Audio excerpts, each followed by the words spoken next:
ప్రభుత్వ పాఠశాలల్లోనే నాణ్యమైన విద్య అందుతుందని స్టేషన్ ఘన్పూర్ ఎమ్మెల్యే కడియం శ్రీహరి, వరంగల్ ఎంపీ కడియం కావ్య చెప్పారు. స్టేషన్ ఘన్పూర్ మండలం చాగల్ జెడ్పీ హైస్కూల్లో నిర్వహించిన ప్రొఫెసర్ జయశంకర్ బడిబాట కార్యక్రమంలో వారు పాల్గొన్నారు. విద్యార్థులకు ఉచితంగా పాఠ్య పుస్తకాలు, నోట్బుక్స్, యూనిఫామ్ అందజేశారు. జయశంకర్ జిల్లాలోని టేకుమట్ల మండలంలోని రాఘవపూర్ బ్రిడ్జికి మరమ్మతులు పనులు చేపట్టారు. 2023లో కురిసిన భారీ వర్షాలకు ఈ బ్రిడ్జ్ డ్యామేజ్ అయింది. అయితే వంతెన మరమ్మత్తు పనులను భూపాల్పల్లి జిల్లా కలెక్టర్ భవేష్ మిశ్రా, ఇంజనీరింగ్ అధికారులు పరిశీలించారు.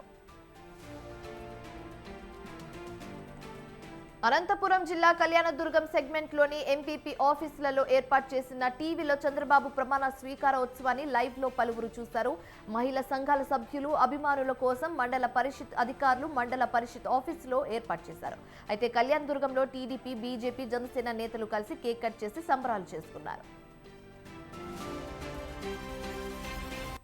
జయశంకర్ భూపాల్పల్లి జిల్లా మహాదేవ్పూర్లో విద్యా సంవత్సర ప్రారంభం సందర్భంగా మాడుగుల చంద్రశేఖర్ శర్మ సరస్వతి యాగం నిర్వహించారు. శిశు మందిర్లో గణపతి, లక్ష్మి, సరస్వతి యాగం శాస్త్రోక్తంగా నిర్వహించారు. ఈ సందర్భంగా పలువురు చిన్నారులకు అక్షరాభ్యాసం చేయించారు. జీహెచ్ఎంసీ పరిధిలోని చికెన్, మటన్ షాపులలో వెటర్నరీ డాక్టర్ నాగార్జున తనిఖీలు చేశారు. చికెన్ షాపులకు వచ్చే కస్టమర్లకి ప్లాస్టిక్ కవర్లకు బదులు వారు తీసుకొచ్చే టిఫిన్ బాక్స్ లో చికెన్, మటన్ ఇవ్వాలని నాగార్జున సూచించారు. ఇందుకు సంబంధించిన బ్యానర్ ని జీహెచ్ఎంసీ అధికారులు ఆవిష్కరించారు.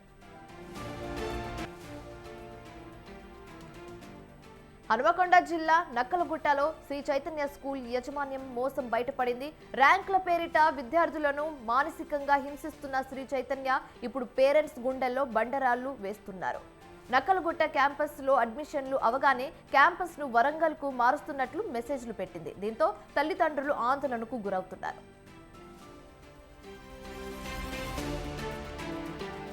కల్తీ కల్లు అమ్మవారిపై చర్యలు తీసుకోవాలని భైన్సా అబ్కారీ సీఐ నజీర్ కు నిర్మల్ జిల్లా మహాలింగి ప్రజలు వినతి పత్రం అందజేశారు. కల్తీ కల్లు అమ్మకాలు ప్రాణాలతో చెలగాటం ఆడుతున్నారని వారు ఆందోళన వ్యక్తం చేశారు.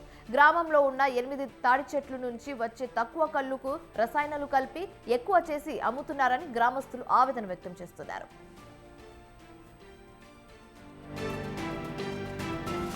అమ్మ ఆదర్శ్ పాఠశాలల విధానం ద్వారా మౌలిక వసతులు కల్పించేందుకు కృషి చేస్తున్నానని కంటోన్మెంట్ ఎమ్మెల్యే శ్రీ గణేష్ తెలిపారు.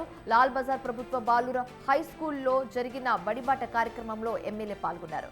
విద్యార్థులకు బుక్స్, యూనిఫామ్లు అందజేశారు. అధిక మార్కులు తెచ్చుకున్న విద్యార్థులను అభినందించారు.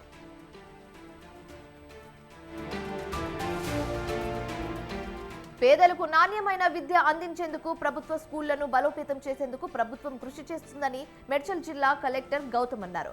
మేడ్చల్ మండలం నూతనకల్లో ప్రాథమిక జెడ్పీ హైస్కూళ్ల పునఃప్రారంభం కార్యక్రమానికి కలెక్టర్ పాల్గొన్నారు.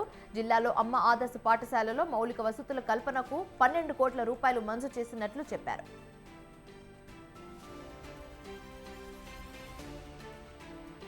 కాకినాడ జిల్లా జగ్గంపేట ఆర్టీసీ కాంప్లెక్స్ లో ఆర్టీసీ బస్ బీభత్సం సృష్టించింది. బ్రేక్ ఫెయిల్ అయి కాంప్లెక్స్ లోకి దూసుకెళ్లింది. బస్ చక్రం ఎక్కడంతో ఓ వృద్ధురాలి కాలు నుజ్జు అయింది. గాయపడ్డ వృద్ధురాలిని చికిత్స కోసం హాస్పిటల్ కు తరలించారు. ఐరన్ రైలింగ్ రాడ్లు ఉండడం వల్ల పెను ప్రమాదం తప్పినట్లయింది.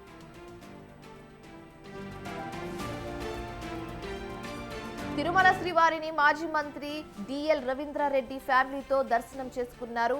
ఏపీని వైసీపీ నేతలు నాశనం చేశారని ఆలయం వెలుపల డిఎల్ వ్యాఖ్యానించారు. శ్రీవారిని జగన్ ఎప్పుడు కుటుంబంతో దర్శించలేదు కాబట్టే ప్రతిపక్ష హోదా కూడా దక్కలేదని చెప్పారు. చంద్రబాబు నేతృత్వంలో ఏపీ ముందుకు పోవాలని స్వామివారిని కోరామని చెప్పారు.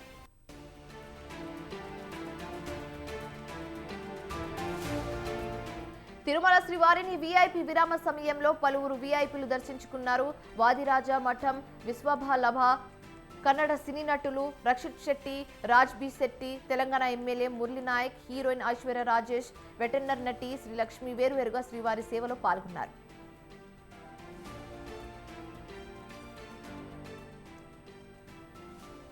పశ్చిమ గోదావరి జిల్లా అకివీడిలో అన్న క్యాంటీన్ను ప్రముఖ వైద్యులు ఎంవి సూర్యనారాయణరాజు ప్రారంభించారు. చంద్రబాబు ప్రమాణ స్వీకారం రోజు జూన్ 12 నుండి ఈ అన్న క్యాంటీన్లో పేదలకు ఉచిత భోజనం ఏర్పాట్లు చేస్తున్నట్లు ఆయన చెప్పారు. గొట్టముక్కల సత్యనారాయణరాజు తండ్రి వెంకట సుబ్బరాజు జ్ఞాపకార్థకం ఈ ఉచిత భోజనం ఏర్పాటు చేసినట్లు తెలిపారు.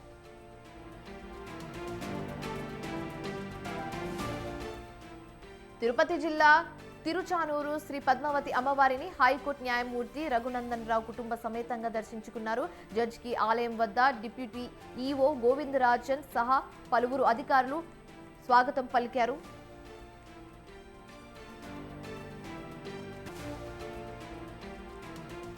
ప్రభుత్వ స్కూల్లోనే నాణ్యమైన విద్య లభిస్తుందని తెలంగాణ మంత్రి కొండ సురేఖ అన్నారు.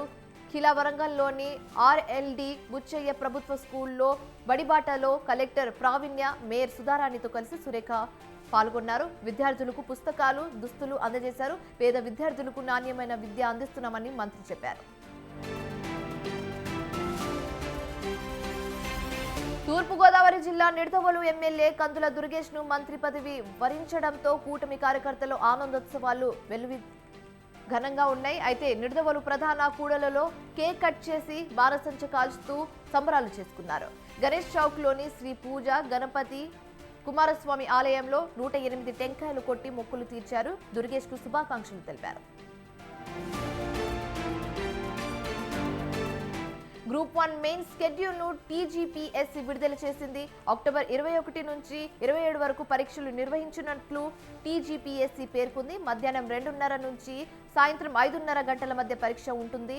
7 రోజులు జరిపే group 1 mains paper English, Telugu, Urdu భాషల్లో ఉంటాయి. అయితే గ్రూప్ 1 ప్రిలిమ్స్ ఫలితాలను కమిషనర్ త్వరలో విడుదల చేయనుంది.